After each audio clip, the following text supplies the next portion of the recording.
Welcome sa aming Simpleng Buhay Colonia. So ito nga yung day after the wedding. So may pupuntahan nga kami at ito daw ay sikat na tourist spot dito sa Ipil, Zamboanga, Cebu guys. So wala nang pag-alinlangan sa mga kami kasi once in a lifetime opportunity lamang ito. So kung itatanong nyo kung saan kami ay pupunta sa island ng Buluan na matatagpuan sa Ipil, Zamboanga, Cebu guys. At sino ang makakasama namin? Yung friends of the bride at some family of the bride. Kanan. Hindi ko lang alam kung anong lugar ito sa Ipil, no? Basta pagkadating namin may checkpoint at magbabayad ka ng 15 pesos para sa motor at ibibilin mo yung motor doon yung may daan, tapos maglalakad kayo papasok doon sa port mismo na dadalhin kayo, magsasakay kayo ng bangka para dalhin kayo doon nga sa island. So alam kong itatanong nyo kung magkano ang bayad sa bangka. Nagbayad po ang ating sponsor ng 1,500. Sa amin na pong lahat yun, balikan na po yun, skibali. Dadalhin kami tapos susunduin kami mamayang hapon. Alright? Alam nyo ba, base sa aking nasaliksik, is itong island na ito noong unang panahon is taguan siya ng mga kinidnap ng mga rebelde noon. Pero ngayon, ginawa na nga siyang tourist spots kasi safe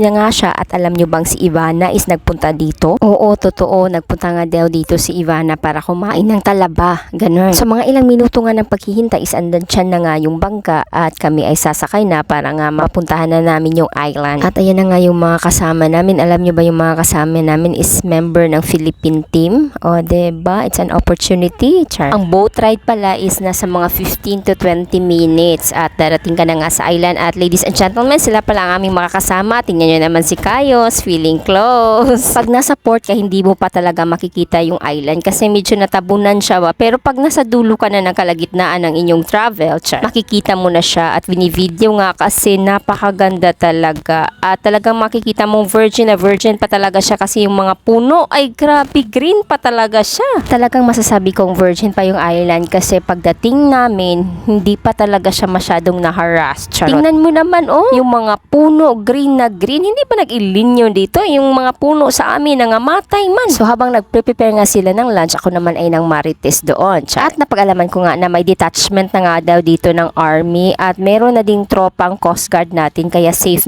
na po daw rito. At ang napag-alaman ko rin na bawal pong tirhan dito. Ang mga taong nandito is mula talaga sa mainland, pumupunta lang dito para nga pag may turista. At tingnan nyo naman ang balas. Puting-puti talaga siya. Walang halong itim. Puting-puti talaga siya kasing puti ng budhi mo, char. At ayan na nga yung sinasabi kong tropa nating army at coast guard. Nandyan sila sa gilid-gilid lang at nagbabantay. Ang napansin ko lang sa island na ito is wala siya masyadong nangingisda ba? Kaya walang nagtitinda ng isda dito sa island. Kaya kung gusto mong magdala ng isda para isugba, bumili ka talaga doon sa mainland. O, diba? O, diba? Napakalinis. Alam mo talagang hindi pa siya na-discover ng maraming tao. Kaya wala pa masyadong, madumi or hindi pa talaga na-exploit ang island na ito. Ang island kasi na ito, meron siyang many forest. Yun bang bundok na merong maraming kagubatan doon sa medyo likod. Pwede mo naman i-tour ang buong island. Magbabayad ka lang ng 500 pesos. Kabali libuton ba ang tibuok island na gamit ang bangka. Pero hindi na namin ginawa kasi wala na kaming budget, be. Dito na lang kami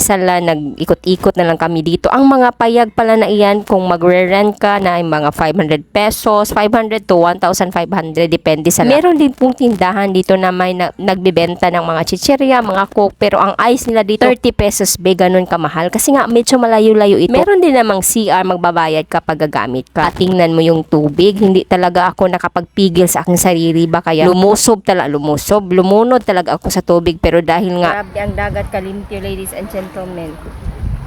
Nagpaano tayo sa ating hair hanggang hawak lang ang ating binasa. Charot. Tahimik po ang island kasi konti lang yung naliligo at wala rin kuryente kaya wala masyadong mga music ba, ganun.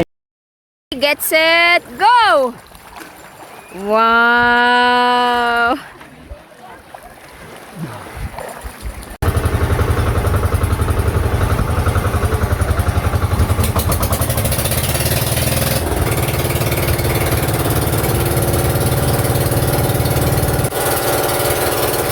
At ito pala ang island sa malayuan. Ito siya, may mga puno na puting-puti yung balas na ang tubig is napaka-blue or green ba yan. At meron nga siyang mga bundok doon na medyo maraming puno. O siya, sige, hanggang dito na lang. Maraming salamat sa inyong panonood. Daghang salamat. See you on the next video. Bye!